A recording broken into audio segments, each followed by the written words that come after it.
साथ संगत जी, प्यार नाल बोलना जी, धन निरंकार जी। उम्मीद करती हूँ आप सभी संत महापुरुष बहुत अच्छे होंगे। साथ संगत जी, आज दासी एक और साखी के साथ आपके समक्ष हाजिर हुई है। आज की साखी है पिछले जन्म का कर्ज, आशा है परवान करना। साथ संगत जी, आज की साखी बहुत ही खूबसूरत है, पूरा सुने। चलिए साखी शुरू करते हैं। सर्दियों के दिन थे, खूब बर्फबारी हुई थी। मौसम साफ होने पर एक वनवासी अपना काम खत्म कर जल्दी जल्दी घर लौटने लगा।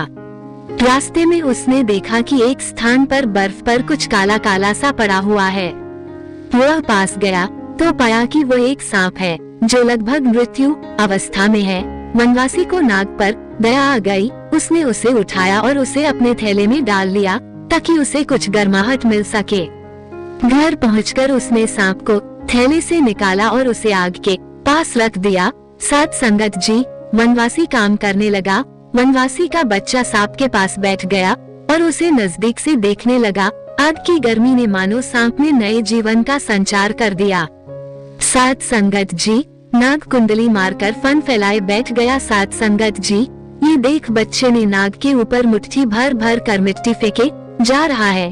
नाग भी फन झुका झुका कर सहे जा रहा है। साथ संगत जी, ये दृश्य देखकर बच्चे की माँ चीख उठी और पिता ने भी जोर जोर से चिल्लाना शुरू कर दिया कि बचाओ, हमारे बेटे को बचाओ। साथ संगत जी, आवाज सुनकर लोगों की भीड़ इकट्ठा हो गई।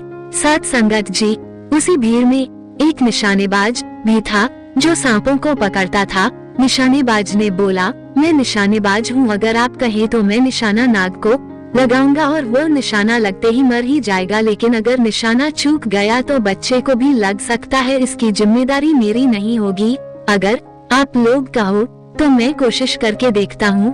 अब उस माता पिता के बच्चे के आगे सांप बैठा था। भला ऐसी हालत में कौन से माता पिता कैसे मना करते हैं। माता पिता दोनों ही मान गए।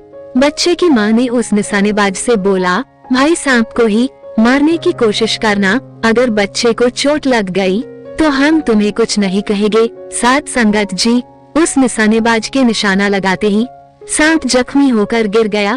सांप मूर्छित हो गया। अब सभी लोगों ने सोचा कि ये सांप मर गया है। साथ संगत जी, गांव वालों ने सांप को पास के बाड़ में फेंक दिया। अब रात हो गई थी। साथ संगत जी, बहुत बर्फबारी के कारण वो कहीं जा नहीं सकता था। निशानेबाज ने सोचा रात यही गुजार लेता हूँ, सुबह चला जाऊंगा, और रात वही सो गया। साथ संगत जी, रात में ठंडी ठंडी हवा चल रही थी और सांप भी सचेतन हो गया और फिर वो वापस आया। निशानेबाज को पैर में डस कर चला गया। साथ संगत जी, सुबह हुई। गांव वालों ने देखा कि निशानेबाज मरा हुआ है और उसे सांप ने काटा हुआ है। अब देवयोग से सर्प विद्या जानने वाला व्यक्ति उसी गांव में ठहरा हुआ था। साथ संगत जी, उस व्यक्ति ने कहा, सांप को बुलाकर जहर खींचवाने का विद्या मैं जानता हूँ। यहाँ कोई 7-8 साल का निर्दोष बच्चा हो तो उसके चित्त में सांप के सूक्ष्म शरीर को बुला लेता हूँ, सारी बातचीत करा देता हूँ। साथ संगत जी, उसी गांव के 7 से 8 साल के बच्चे को लाया गया। साथ संगत जी, सर्प विद्या को जानने वाला व्यक्ति बच्चे के अंदर सांप के जीव को बुलाया। बच्चे के अंदर मौजूद जीव से पूछा, तुमने इस निशानेबाज को क्यों काटा है। उस बच्चे में मौजूद सांप ने बोला, हाँ मैंने ही काटा है।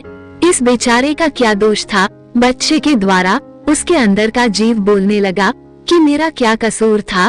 इस निशानेबाज ने निशाना बनाया, मुझे चोट पहुंचाई, फिर मैं इससे बदला क्यों ना लेता। फिर वो व्यक्ति पूछा, वो बच्चा मुट्ठी भर भर कर तुम्हारे फन पर मिट्टी फेंक रहा था, तुमने उस बच्चे को कुछ नहीं कहा। साथ संगत जी, इस पर बालक रूपी उस जीव ने कहा, वो बालक मेरा 3 साल पहले लेनदार था। 3 साल पहले मैं भी मनुष्य था और वो बच्चा भी मनुष्य था। मैंने उससे 400 रुपए उधार लिए थे जो मैं वापस नहीं कर पाया था। अभी तो देने की क्षमता भी नहीं है, जिसके कारण मुझे ऐसी योनियों में भटकना पड़ रहा है। अब संयोगवश वह बच्चा मेरे सामने आ गया तो मैं उससे फन झुकाकर माफी मांग रहा था। जब उसकी आत्मा जागृत हुई, वो मुझ पर मुट्ठी भर भर कर मिट्टी फेंककर मुझे फटकार रहा था कि लानत है तुझ पर, तू कर्ज भी नहीं चुका पाया। मैं फन नीचे झुकाए उसकी फटकार सहते सहते मैं अपना ऋण अदा कर रहा था।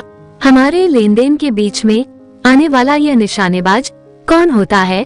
मैंने इस निशानेबाज का कुछ भी नहीं बिगाड़ा था, फिर भी इसने मुझे निशाना मारा। मैंने भी इसे काट कर अपना बदला पूरा किया। साथ संगत में फिर उस व्यक्ति ने सांप को समझाया कि देखो, तुम मेरा इतना कहना मानो, इस निशानेबाज का सारा जहर खिंच लो। सांप ने कहा, मैं तुम्हारा कहना तो मानूं, तुम्हें भी मेरा एक कहना मानना पड़ेगा। सांप ने उस विद्या जानने वाले व्यक्ति से कहा, मेरी तो बैर लेने की ही योनि है और कुछ नहीं तो। मैंने उस बच्चे से पिछले 3 जन्म पहले 400 रुपए लिए थे, अब 2 जन्म और बीत गए हैं, उसके सूद के 200 मिलाकर मुझे उस बच्चे को 600 रुपए देने हैं। साथ संगत जी, गांव में मौजूद लोगों में से एक सज्जन व्यक्ति ने 600 रुपए बच्चे की माता पिता को दे दिया। साथ संगत जी, सांप का जीव वापस अपने देह में चला गया। वहां से सरकता हुआ मरे हुए निशानेबाज के पास गया और निशानेबाज के शरीर से जहर वापस खींच लिया और निशानेबाज जिंदा हो गया। साथ संगत जी, जब तक आत्मा का ज्ञान नहीं होता तब तक कर्मों का ऋण अनुबंध चुकाना ही पड़ता है। उसके लिए निष्काम कर्म करके ईश्वर को संतुष्ट करना चाहिए। आत्मा परमात्मा का अनुभव करके इसी जन्म में मुक्ति को प्राप्त करना चाहिए। सत संगत जी, ये तो प्रकृति का नियम है, कर्मों का हिसाब तो देना ही पड़ता है, चाहे सुख हो या दुख, हिसाब तो सबको देकर ही जाना पड़ता है। सत संगत जी, कहाँ से महापुरुष जुड़े हैं आप जी? कमेंट बॉक्स में हमें बता सकते हैं। सत संगत जी, कमेंट बॉक्स में धन निरंकार जी जरूर लिखें। साथ ही चैनल को भी लाइक शेयर सब्सक्राइब करना ना भूले। प्यार नाल बोलना जी। धन निरंकार जी।